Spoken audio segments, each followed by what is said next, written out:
Welcome to the Hitmakers podcast. I am Ben Johnson. This is my co-host, Whitney Phillips. And today we have the amazing Trey Campbell. Hi. Trey Campbell, I got a little bio for you. Okay. Trey Campbell is a Grammy songwriter who writes the kinds of songs that make you feel something and then put them on repeat. He's written for the likes of John Legend, BB Rexa, Ellie Goulding, Celine Dion, and many more, earning a reputation for lyrics that cut deep and hooks that don't let go. Raised in Gastonia, North Carolina. The gas house. Shout out the gas house. I'm from there. I just work for you. Thanks, man. Now based in LA, Trey's rise has been fueled by hustle, heart, and a gift for collaboration. Whether he's crafting a vulnerable ballad or a global anthem, his songs always hit where it counts. Today, we're going to talk about how Trey carved out his own lane, yet stayed true to his roots and became a go-to writer for artists across the world. And we'll hear about how he became a fan favorite for his heartwarming hero arc on Hitmakers. Welcome, Trey. That beach Thank walk, you, baby. thank We're you. walking up to it. Let me know. Okay. God, tell me something. I need to hear your voice. Yes. I think it's really important to know where you come from. Sure. I want to Yeah. know who you were as a kid. I have so many questions for you. How Yes. does one become as vulnerable and as wonderful as Trey Campbell? So I was born in Gastonia, North Carolina. I am an only child. So my mom's a school teacher. So she spent so much time just like trying to develop my like empathy for other people and being able to like help people, uplift them, always be that kind of support system for people. Because my mom's like very much that for her sisters and for her family. Mm. So What grade did your mom teach, or what did she teach? teaches second grade. Oh, second grade. That's a Yeah, good grade. so the babies. She just did an amazing job with me. She always knew that I was a little different. And while I very much grew up in a Christian household, she allowed me to like be myself. I think her issues with me coming out of the closet were primarily because she just didn't want me to live in a world that like didn't accept me fully, because she really did. And I'm so thankful for her. What were those early conversations like with your mom, and at what age did they happen? So I always knew, like from a very early age, that I was gay. I knew that I liked men. I didn't come out of the closet until sophomore year of college, primarily because I just didn't want it to negatively impact my family. Because coming from the South, like being gay it's not acceptable. It's just that people talk behind your back. Like you're seen a little bit lesser than. It's always looking for a way that they can like discredit you. And so I didn't want my mom to like receive any backlash because I wanted to live an authentic life. So I waited until sophomore year. I tell my mom. She came to my college because Where was the college? UNC Chapel Hill. I went to Oh. Carolina. Nice. You did. Oh, I didn't Yeah. know that. That's a big Yeah. school. It's amazing how we've known each Mhm. other for so long, and we have these really intimate conversations. I really Yeah. know you, but I don't know. Yeah. I don't know you. I Yeah. don't know all the facts. So I Yeah. love. This is great. This is Yeah. great. So I went UNC. to You're a sophomore there. sophomore there. Okay. Went to UNC Chapel Hill. I had started experimenting.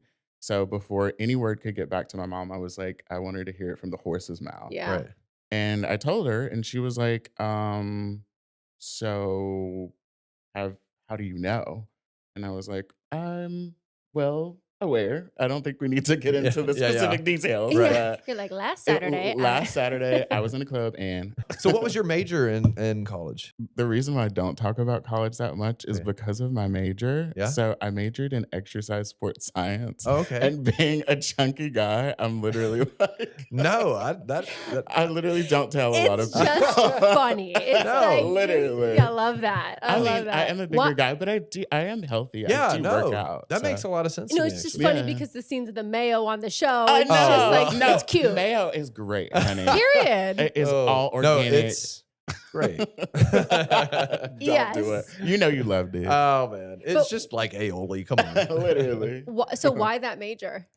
Because I was really good at biology and the sciences in high school. And I went to college primarily because my mom wanted me to have like a backup plan. Yeah. Fully supported me being a musician, fully supported me doing music. Yeah. But she was like, just in case, just have a backup plan. and I got a scholarship to UNC Chapel Hill, so I didn't have to pay out of pocket. Incredible. And I was like, this is a great idea. I think my mom has always been right about everything. So I did it.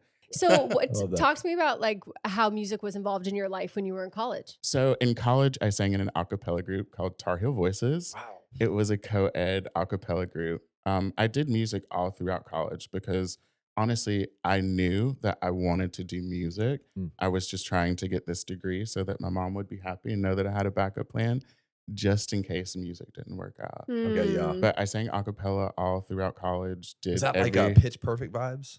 oh my God. Yeah? Do you have uniforms? No, we did not have uniforms. Yeah. For sure not. We were I see you in all blue. I see you in the baby Carolina blue, baby. Yeah. But it was so great. Like my best friends for life Mm. are Mhm. from that a cappella group. Yeah. I also grew up singing in church. Okay, My that's good to mom talk like about. really figured out that I could sing because so in church they have this thing called children's church, and it's for the yeah. kids because you know kids are in the like main church and they're being loud, so they have a little children's church Yeah, for their kids. own. This particular day, we were singing "This Little Light of Mine," and it was supposed to be a group activity. Yeah. But instead, I decided to grab the microphone and make it a solo. That's funny. I have a similar kind of story where I grew up singing in choir, Uh-huh. and there was like this all Southeast like choir or whatever, you know, like the where you have to apply for, and Yeah. I remember I think I drove up to Nashville from Mississippi, and Mhm. long story short, you had to audition for a solo on "Go Down Moses." Have you ever seen "Go Down Oh, Moses"? So there's a solo, and Whitney's like, what This are you Southern talking talk, about? I don't so know. I auditioned for the solo, and I didn't get it. No. And Ben. this so is sad, this is Ben. that no This is where his drive this is where started. the the healthy spite. It literally. The this is spite. unhealthy narcissism or whatever, but this is where the little bit of ego. But we're Yep. standing on stage, everyone's parents, everyone, and the kid stands up to sing the solo, and Uh-huh. I step in front of him and I sang it. Yes, Oh. you did. Because in my head I go, I don't think they heard me right that day. Or something. Like, Wow. I just didn't sing it as well as I could have. Oh my God, that's I was actually like 9 years old, so I mean, give me a little grace. love But it. yeah, it's kind of crazy. Iconic behavior from the beginning. But it's funny, we're getting similar vibes there. Yeah, Okay. exactly. So, Amazing. so you're in an a cappella group. You're loving music. You have this Mhm. church background. Yeah. Do you know? I mean, I feel like a lot of us, you know, started off just by wanting to be artists because we didn't know there was another path. Was that true for you? Very much so. Okay. So I always sang because I could sing. Yeah. And I knew that that would open doors for me. But secretly, I like felt like I didn't want to be an artist, meaning like a front person. Mhm. It just didn't feel like I had purpose in it. I'm incredibly shy. I call myself like an extroverted introvert. Like generally I am an introvert, but in situations that I need to be extroverted, I'll turn it up for you. Mhm. And I just think all the artists that I know are all very, very extroverted. Mm, Also, the social media aspect of it, like I'm yes. literally just now really learning social media. So I would have failed horribly as an artist. So- Purpose is so important to me, and I didn't feel purposed in it. And also, like, I don't want to inundate the space. We need to create more space for these people that Wow. were really born to do this. That's Wow. a beautiful thought. Mm. That's a really beautiful way to Mm. look at that. Yeah, I've never thought about it like that. Because a lot of people That's do a want to good way to take say up it. space and they don't even know why. Yeah. And I Very think much so. that's something when you, as a writer, going in with artists, that's very important to Yeah. writing great stories. Is we need to know why you're in the room and why Yeah. you want to do this and what you want to talk about. Mm-hmm. So I love that thought. So how do you get from do you go straight from North Carolina to LA? What's the next step for you? So I got a job singing and dancing on a casino liner in Florida, Oh. like right after college. Wow. And the goal was to go down there and to work on this boat and to get money so that I could move out to LA. Okay. But I literally almost barely left with the shirt on my back because I definitely had a good time in Florida. Oh. Okay, got it. What How part of long were you Florida? on this casino liner? 3 months. It was Okay. like a 3-month tour, and it was a casino liner, so it would just do day and night cruises. So Okay. we'd do a show during the day, and we'd do a show at night, and That's it was cool. docked. What is Yeah. your craziest story from this casino liner? So one day we were doing a show, and of course it's a boat, so it's on the water. And I was doing this song, Love Potion number 9, and the keys go dun dun dun dun dun dun, and I'm supposed to do this turn and face the audience. Well, as I'm doing the turn, the boat tilts, and I fall into the lap of this like 80-year-old woman. And she screams bloody murder. Oh And I literally sang to her, I took my problems down to Madam Ruth. You're like this She was close. like terrified. Well, you know what? Oh, that's awesome. Just casualty of yachting or Literally. boating. So is that a case where you didn't make as much money as you thought you did? But were you still able to get to LA? You know, after that? Definitely. I was going Okay. to make LA happen whether I had money or You not. had your sights set on it. Did you ever think yeah. about Nashville just because it was closer, or was it always LA for you? I really didn't. Or Atlanta? I always thought about LA because I'd heard that breaking into the market in LA was difficult Mm. because it's very much a city that you have to like know people Mm. just to get one foot in the door. I felt like New York, there's so many niche communities. You could find a community.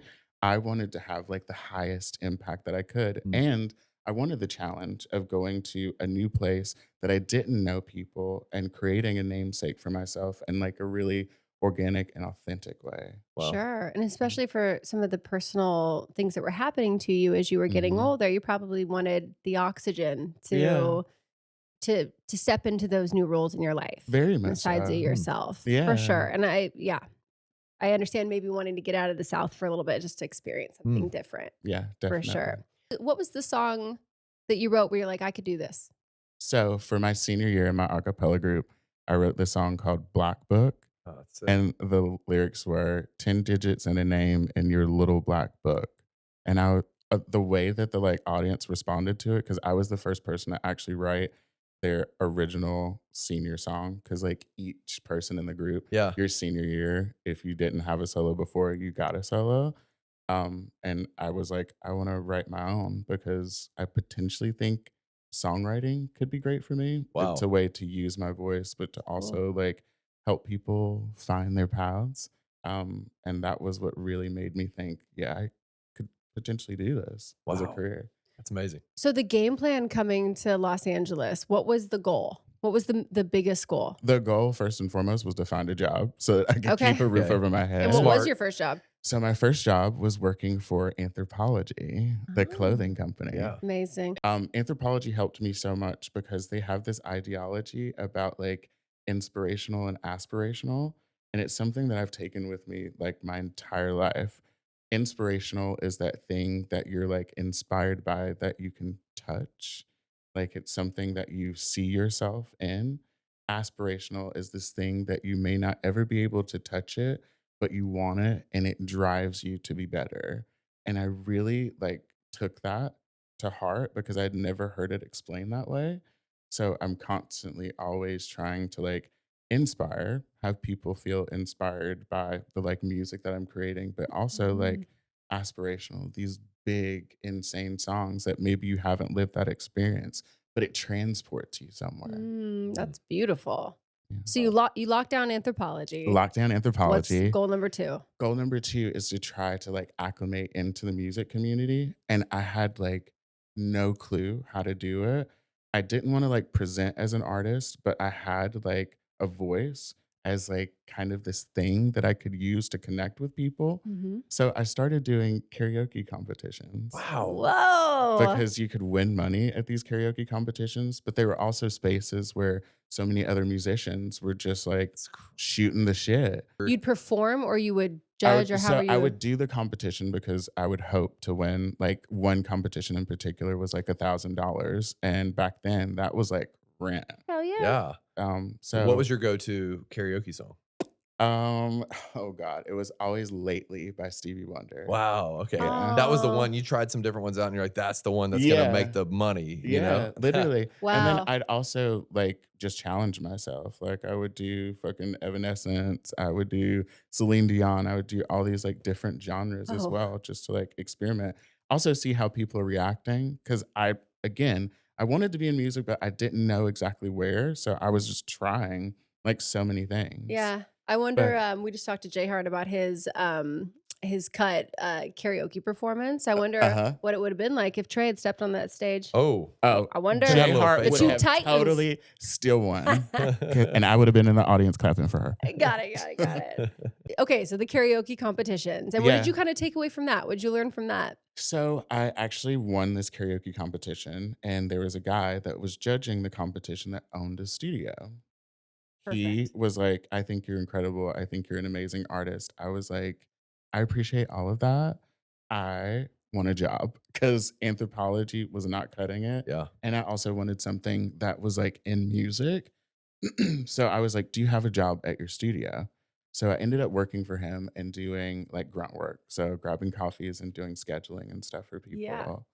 Um, that turned into they had creative development clients that would come in that wanted to be pop stars. So their parents would drop them off during the summer and be like, my kid wants to write songs, like teach them how to do it. And they didn't have enough songwriters to actually support all of the artists. And they asked me if I wanted to learn how to songwrite. And it was in working with all these kids that I felt like I found my purpose. Oh, Wow. just like your mom. Literally, it's so like full circle Yeah. because all of the kids, like, they were kind of looking for like their purpose and they like were starting to form identity around these songs. And I just was seeing them blossom. And for me, a person that like enjoys being the sky to the star, it was just like perfect. It felt kismet. The sky to the That's star. pretty good. Yeah. I like that. Are you a writer? 'Cause- Every once in a Well while. said. Only on Saturdays. yeah. Okay, so take us to the next step after that. So you're working with these kids. Is there, a notion of like publishing deal? Is that on your No, Oh. still Interesting. not. What year is So, this? oh God, 2012, Okay. I want to say Okay. Got it. How I many need- years away are we from your first publishing deal at this point? 4. Okay. Still, Wow. How long did it take for you from moving to LA to getting your first publishing deal? so it took me 7 years from moving to LA Wow. to my first publishing deal. Wow. Yeah, it's insane. Okay. So were there a lot of moments where you're like, it's gonna happen, I'm striving for this, I'm close, or is it just a for watershed sure. moment? Like, how did that come to be? It was constantly because when you don't know like the music industry and you're just passionate about what you do, like I'm like, this song is amazing. It's definitely gonna go. Right. But as we know, it's not always just about the song. It's No. about like who's putting out the song, the label that's behind the Oh wow, song. yeah. Now we're in the space where it's like, how is it impacting social media? So it's always so much more than just the art that you're creating. It's true. I mean, the whole idea of that the best song wins, Yeah, perhaps, perhaps. We but- love it when that happens. and we love it when that happens, and we Yes. celebrate it. But we Right. all know there's way more that goes into it. Yeah, The most definitely. politics, the The luck people of it all. associated. It's like the People best associated. song at the right time in the right scenario wins. Yeah. yes, exactly. Right Yeah. artist, right time, right song for sure. So I met this lady, Josie Aiello. Hi, Josie, love you.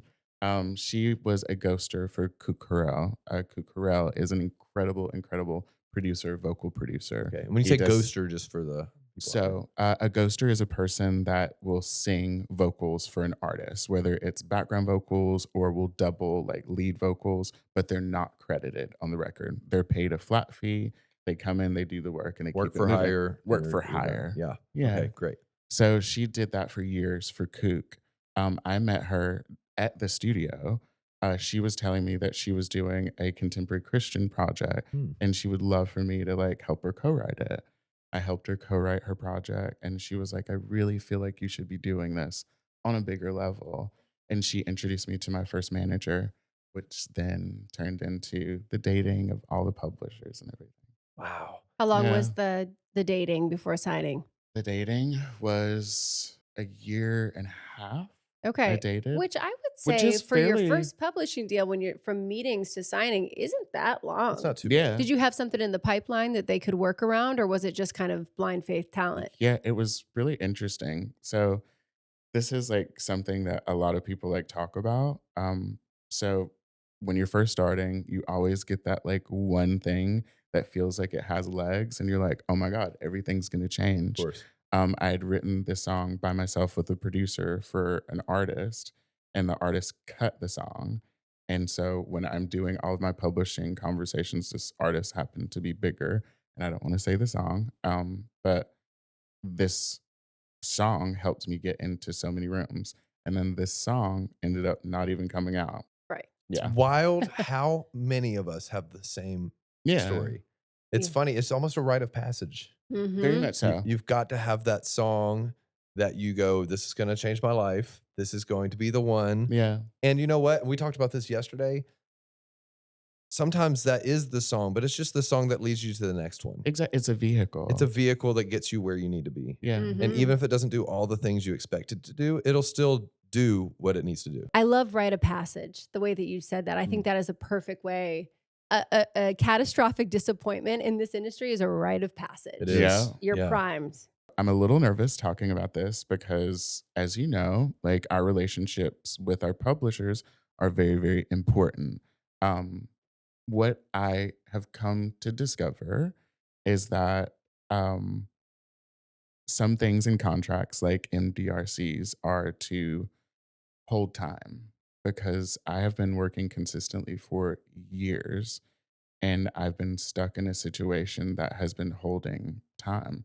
I have had like so many cuts every single year because I work every day almost. And still, it took me, I'm just moving into my second option Right. in my deal. And what year did you sign? 2016. Yeah. 10 years ago. And usually there's Got what, it. 3 options? Usually there's 3 options. Yeah. And what people don't also realize is so for each one of those terms, whatever the initial like term is, it resets when you move into a new option. Right. Right. So So far as I'm financial. Exactly. So I'm And going can you back to square one. Can you explain to people that aren't familiar what needs to be accomplished before you move into another option? So with an MDRC, that means there's a minimum requirement that you have to deliver to your publisher. So some deals are nice and it's just like a minimum requirement and also has like a timestamp attached to Right. it. Like if you don't accomplish it in 2 years, we'll move you along. Exactly. Yeah. If you've recouped Right. as well. Yeah, of course. With mine, there's so many different little caveats. So the song has to be released through a major. If it's not released through a major, there's a list of like indie labels that it can be released through. And if you think about it, things change so quickly in the music industry. There's a new indie that's popped up and Oh, yeah. you get a cut on an artist, you're super excited, it's the single. You're like, oh, this is going to help move me through my deal. And then you find out it doesn't even count. Right. towards Yeah. your It's MDRC. those deals are really difficult now because I mean, for the first time, indie labels earned more than major labels last year. Literally. So Yeah. it's like a lot of your income now is actually coming from these indie labels, but sometimes like maybe in your situation where they don't actually count towards your deal, which can Yeah. be super frustrating. You know, a lot of people just at home are probably watching the show. You know, one of the first things you say is like, "Hey, I'm Grammy nominated." Is that right? Winner. Grammy winning. Sorry, I'm so it's sorry. No, it's okay. Period. Yeah, Grammy winning. What was your Grammy? How I do I know? won for John. You Best did? R&B album. How did I not know this? What year? Because it was 2020. Okay. That's why. Oh, It's almost yeah, like I a was lost year. in a coma. Yeah, Yeah, but Literally. that's so Congrats. incredible. I mean, I Um, was nominated across like 3 genres, but 4 times that year. Wow. I was nominated incredible. in country for Ingrid Andress. I was nominated twice in Best R&B Album for John and for Giveon. And then I was nominated for Best R&B Album. I mean, Wow.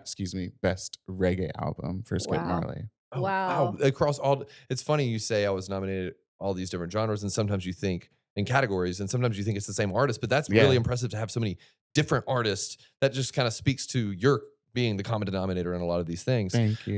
You know, I think as normal people sitting at home, they're probably watching the show and going, wow, I'm hearing all these accomplishments. And then you drop the bomb of like, but I'm still driving Uber. So the reason I'm still driving for Uber is because as a songwriter, the publishing is very much like undervalued. Like there's definitely a difference in the amount of money that songwriters were making in the 90s and what we're making now. because- Astronomical difference. Yeah, because they were actually people were purchasing physical copies back then. It's huge. I don't think people are fully aware what has happened so quickly and dramatically over the last, what is it, 10 years? Mhm. Mm-hmm. You, back in the day, Mm-hmm. if you had an album cut, you were piggybacking off of the success of the single. Yep. That was the only way you could attain getting that single was by getting the album, walking into a Walmart or a Target and Because getting people the are full buying physical album. copies. Yeah. So Yeah. if you were an album cut writer, you were Mhm. buying houses. You were collecting the same amount of money You as were- somebody that was. having a like we said, middle class. You could Yeah. live in the middle class. And Yeah. then what happened when streaming came in, it was very different. So I just wanted to give a little backstory, but go ahead. Yeah, because of the way that people are paid, songwriters are paid from music, we're being paid for a license. We're not being paid for an actual physical copy sale. And the percentage on that is like absolutely nothing. So there needs to be change not only to like copyright laws, statutory rates, those needs to change immediately. Mm. But there's also work that needs to be done with labels and with like the Spotify's and Apple Music's about how they're actually divvying up the money that's generated around the song. Why is it that the songwriter is the bottom of the totem pole when it comes to being paid? Everyone else is paid before the Off songwriter. of the backs Off of the backs the of the songs songwriter that was being created. you Yeah. know? And And And talk I don't about want to take away anything from like producers, engineers, anything at all, but like a songwriter is so integral to the song. You would think that would be common knowledge, but it's very much not. Not And- the way that they're paying us. Well, I was just going to say, and I wonder if that was part of your kind of impetus, if I can use that word, to doing the show, which I think was a lot of all of our kind of thought Yeah. process was like, I think Jay Hart said, are we worried about how this show is going to shine a light on writers? And he said, well, there was no light on the writers before. So it's Mhm. just the fact that this is going to light up our community and hopefully raise some awareness and like enable us to have some of these conversations. Sure. Is I think a motivation for all of us to Mhm. be a part of a show like Hitmakers. it is, in my opinion, and I think a lot of people's opinions after watching the show, especially, it is unacceptable that you have dedicated your life to being a writer, that you have worked with the caliber artists that you have worked with and written the quality of songs that you have written and been a working writer for how many years now? 10, over 10. For a decade. Yeah. In the middle of this shift of Yeah. how writers are getting paid. And that you still have to drive for Uber. Not that there's anything wrong with driving There's Uber. absolutely no at shame all. in driving It's- Yeah, for Uber. no, I That's- love that you said that because I feel like a lot of people might have been fronting a little bit, Of if course, they were in I a feel position. like, well, when you live in a place like LA, it's also all about like appearances. Mm. It's like if you appear that like you should be in this space and you should be like a front runner for whatever, then you actually may get the job because appearances here mean something. Mhm. For sure. And But- people are breaking their backs when they get home just to keep that image up. Right. And it's a very different scene with their in the inside of those four walls of their house. There's a lot of Mhm. tears, a lot of unsexy, unglamorous things. And I Yeah. love that you kind of pulled back the veil on that. I agree. Well, let's dive into the Hitmakers portion of our podcast. Okay. I truly, I remember, we're trying to kind of get to know each other and all this stuff. And Mhm. my first kind of moment where I understood you a little bit as a person, and I think how you were going to come across on the show, and where I would go, oh wow, this guy is a star to me, is on the yacht. Mhm. And do you remember the yacht was, at least for me, was the first time you kind of broke down this barrier. I think you were the first one for sure to say like, this is me. I didn't know you were driving for Uber. I didn't know any of this stuff. Yeah. I'm just like, oh, he's a dope writer. And then you drop this bombshell on the yacht. Can you kind of talk about your thought process behind that moment? Was that something you were struggling with? Like, should I be vulnerable? Should I not be? Like, kind of talk us through that. So, because like we all want to appear like we have it all together, because honestly, one of the things that I was so nervous about being so vulnerable on the show is that like how are like managers and labels and artists going to react to that? Because you're always looking at the songwriter to come in and be a sharpshooter, to be the person that elevates the room, not the person that goes in and is emotional and that needs a second. But honestly, I was in a space in my life where there was no other way that I could present. Hmm. I truly felt like I was potentially going to have to stop songwriting Mm. because I was not able to like just cover, what is it, Maslow's hierarchy of needs, Mhm. just like home, shelter, that type of thing. And still working every single day as a songwriter and driving for Uber. I like, there was no way that I was going to be able to hide it. I thought that I was going to come on the show and like maybe I would talk about it briefly at a table conversation, but that it would be like such a focal point of my journey as a songwriter. I definitely did not know And that in was going to be the addition, case. you separated from your partner, your Right. lifeline, your support system during that whole thing. So I think it's easy to look at you and say, oh, there are a lot of comments on the show of like Trey's emotional or whatever. Yeah. Might be easy to judge, but like imagine not Yeah. having your basic needs met Mm-hmm. and the fear and just how, and then losing your lifeline during that. I mean, and then you throw yourself into reality television. Yeah, I can't That part. imagine. Yeah, I was calling my wife every night, like having to be like, okay, talk me off of the ledge here because this is Right. so scary. In a lot of ways, just being even just like at that camp when these writers you don't know, and then Mhm. the pressure cooker of, we've talked about this before in the podcast. They say 6 hours on the show. It was never 6 hours. No. It was half that. Like we have no time. And another thing, I don't know if we talked about, they don't give us time to go edit these songs in any kind of way. It's like the demo Yeah. we play that night is the demo you hear on your TV. Literally. So it is an insane amount Right. of pressure. And Mhm. I just think you were like kind of the domino that fell in a way of like your transparency, I think, inspired everybody to kind of start figuring out what the show was going to be. Oh. What was your thought process behind making the decision to be as vulnerable as you were? I have always shown up authentically in my life. And no matter whether it's good, bad, or ugly, I am who I am. Mm. Constantly trying to evolve, constantly trying to be better, but always trying to be present and trying to be who I really am.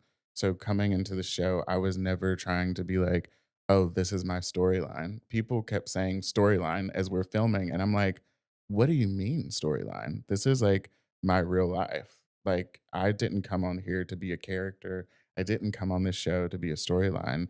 I just came on this show to be a representative for the songwriting community. Mm. I hope that the songwriting community like sees, even in my broken moment, I hope they see themselves. I hope I haven't done an injustice to us by being so emotional. No, but- I think it's the exact opposite. I think a lot of songwriters are going to feel very seen and like feel like you're representing them in a real authentic way. And I think you touched on, I think that was all of our concern, coming on the show was like, Yeah.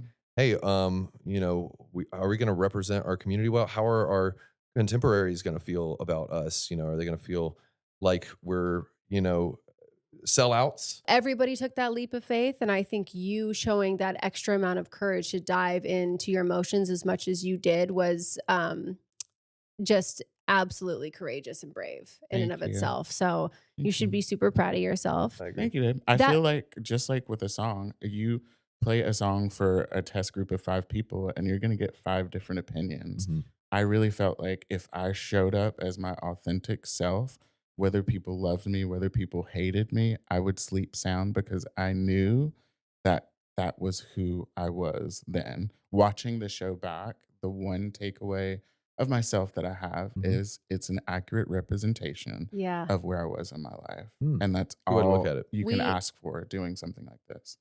All that to say, you still showed up Aw, and you still thanks. wrote, and you wrote incredibly well. Yeah. Thank you. So let's talk about our first session. Yes. Okay. Cherry. Which nearly strawberry. I know. I felt so bad. I know I talked to you about it, but I was Right. like, because, top of the session, someone has an idea.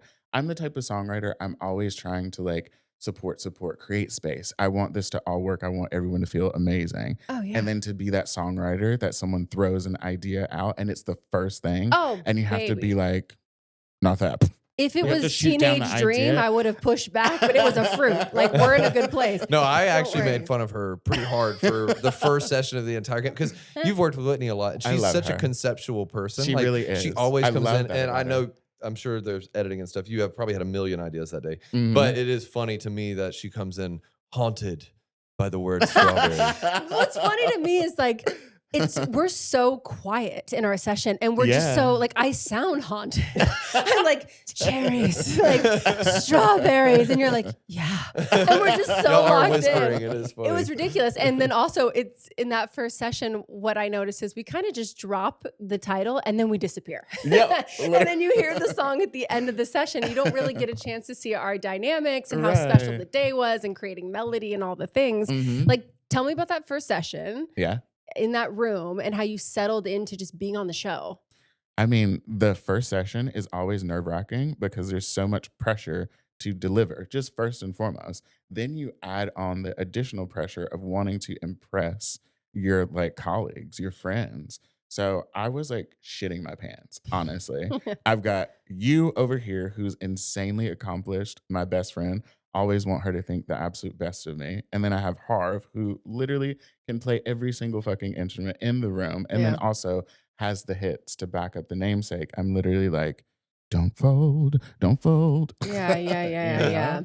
So I like just kept looking to you. It was great that you came in and had a concept because generally I'm like working with artists, and the way that I work is I start out every single session with conversation. I'm always just like talking to them about their lives. An artist, truly, whether they're like an actual songwriter or not, they like speak in song. I think one of my superpowers as a songwriter is actually listening. I'll hear something that an artist says that is just so quintessentially them. And I'm like, we should really build from that. That's our concept. Yes. One of your greatest skills as a songwriter is listening. And that is a superpower that more of us need to learn. You know, I'm serious. It's like, I've said this so many times in this podcast, I probably shouldn't say it again, but it is like the sign to me of an amateur versus a professional. And amateurs try to prove themselves the entire right and try to write every single line and try to come up with a title and the melody. And if it's not theirs, they're upset. And professionals. But why is that? Well, professionals aren't trying to prove themselves. Professionals are servicing the song. Right. And the amateurs are servicing themselves. Right. Because they're coming from a place of ego. I know we all have egos because we're human. And I'm constantly trying to strip myself of my ego, trying to leave that at the door. Yeah. And it's a constant battle. I mean, of course. We're humans. It's built in. And even I still get into sessions. I have to remind myself, it's not about you, it's about the song. And it is the tricky thing on Hitmakers is you're going, oh, this is going to be blasted to the whole world. I don't know if I have time to be a listener today. I'll speak for myself. I feel like some of the like early ideas, just getting them out there, I just wanted to know that we had a roadmap. Yeah. Because if we both spiraled in anxiety, I just wanted us to have something that's why you're we could have a touchstone right away. For sure. Like normally I think if that was a session off camera that wasn't episode 1, session 1, we probably would have talked more, right? But please don't you don't even need to explain that. I think it's such an asset context. having like an artist and a writer like you in a room because it starts the conversation. For sure. Whether it's a conversation about life or whatever, it starts the conversation about the song. Yeah. And sometimes that's the hardest conversation to have, and breaking that ice. Fully. And sometimes you can get in a cycle of just like talking for too long in a session and then you don't bring it back to the song. So it's like, it's kind of nice to throw something out there and just start it as just a landing place to like make the idea better. Like shoot it down, hate it. Let's get another fruit on the table. Like, you know, kind of leads me to my next question of what kind of sessions do you thrive in and what kind of writers bring out your best work? That's a great question. So the sessions that I thrive in are when everyone is open.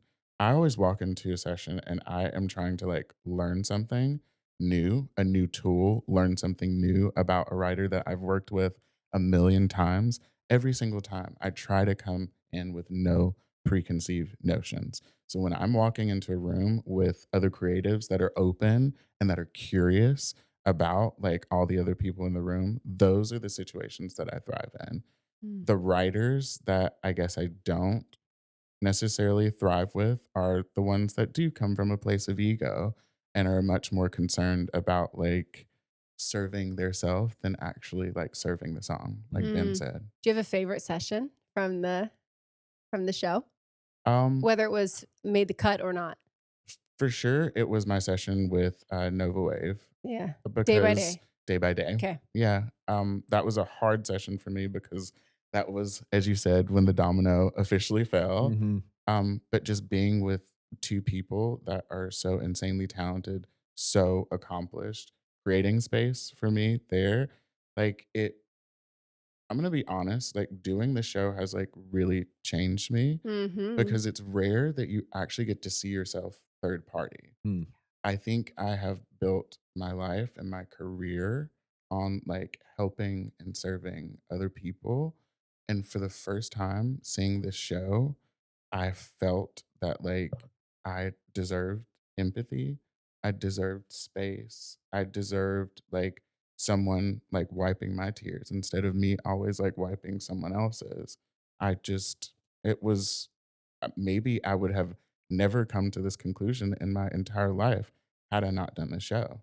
The one thing that I thought was officially going to put a last nail in the coffin was actually the thing that like brought me really to life. Your day by day session, you guys also wrote a second song that was actually one of my favorite I songs. love that so the song most too. frustrating part about the Yeah. show was Yeah. how much music they didn't hear. And Yeah, that we so had true. so many sessions, and the songs that are displayed are the ones that kind of fit the storyline and that made most sense for the show. Yeah. Fully understandable. Mhm. But Silk Sheets Yeah. was Yeah, fire. that was a good and one. like She's maybe- definitely finding a home. I mean, I would Yeah. honestly be okay if that home were blue. I am so yeah. Oh yeah. I think we all want obsessed that. with blue. Like Yep. I've told her multiple times, day one, I was like, you have to do an artist project. I don't want to like push you, but like God, the universe is just telling me to like speak this over you. And I don't even have to be a part of it, but I would love to just support you from a stand Mm. clapping because you deserve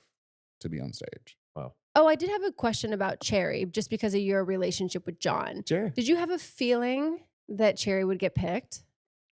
If I'm being No pun intended. Oh, wow. Great. Wow. Yeah. Great job.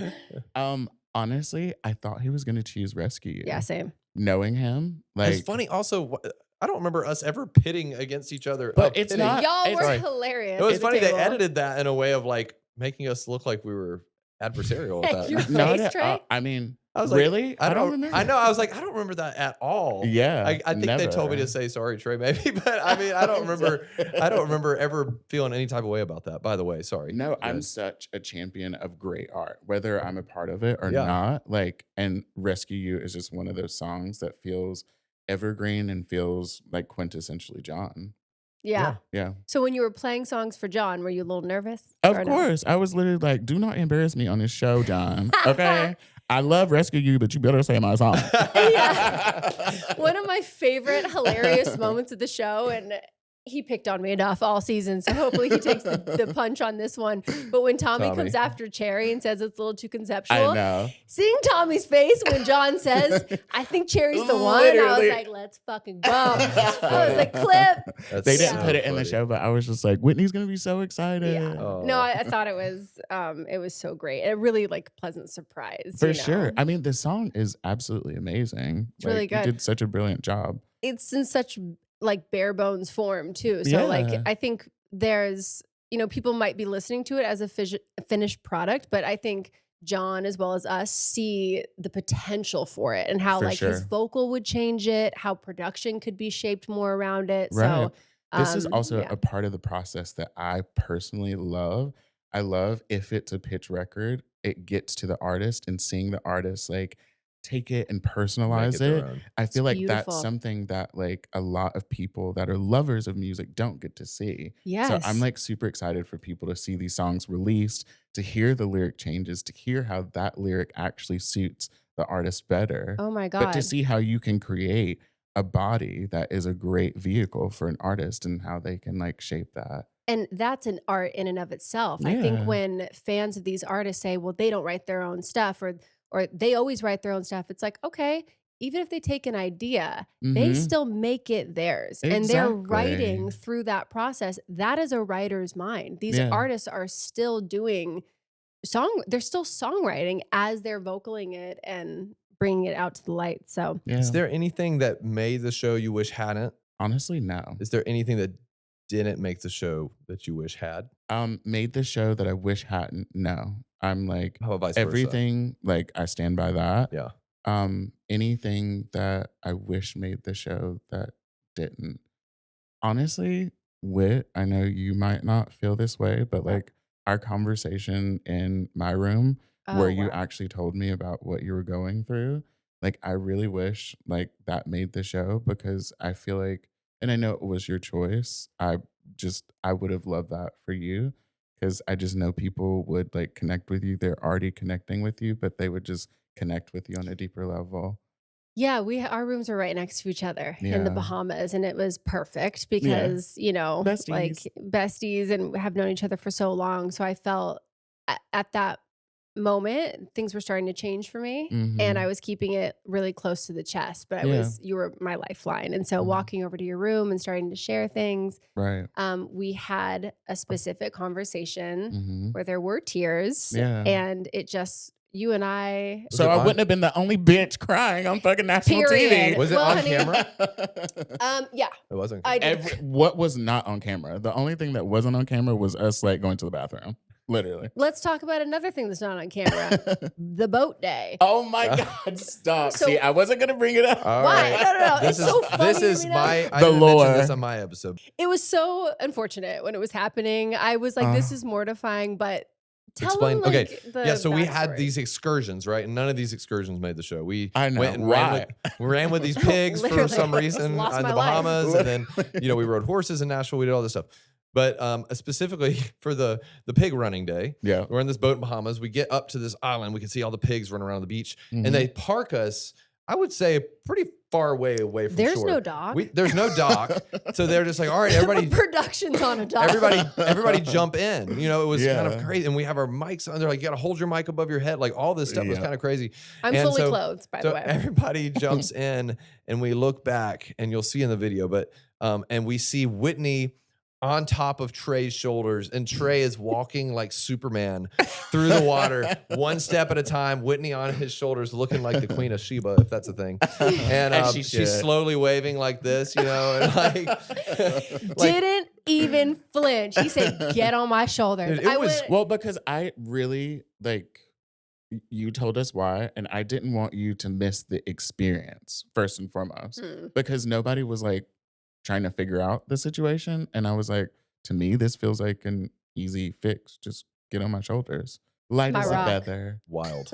Okay, I think we're kind of getting to the end of our segment here. So we Yeah. end each show. We're gonna name 5 of your songs, and you're gonna blind rank them.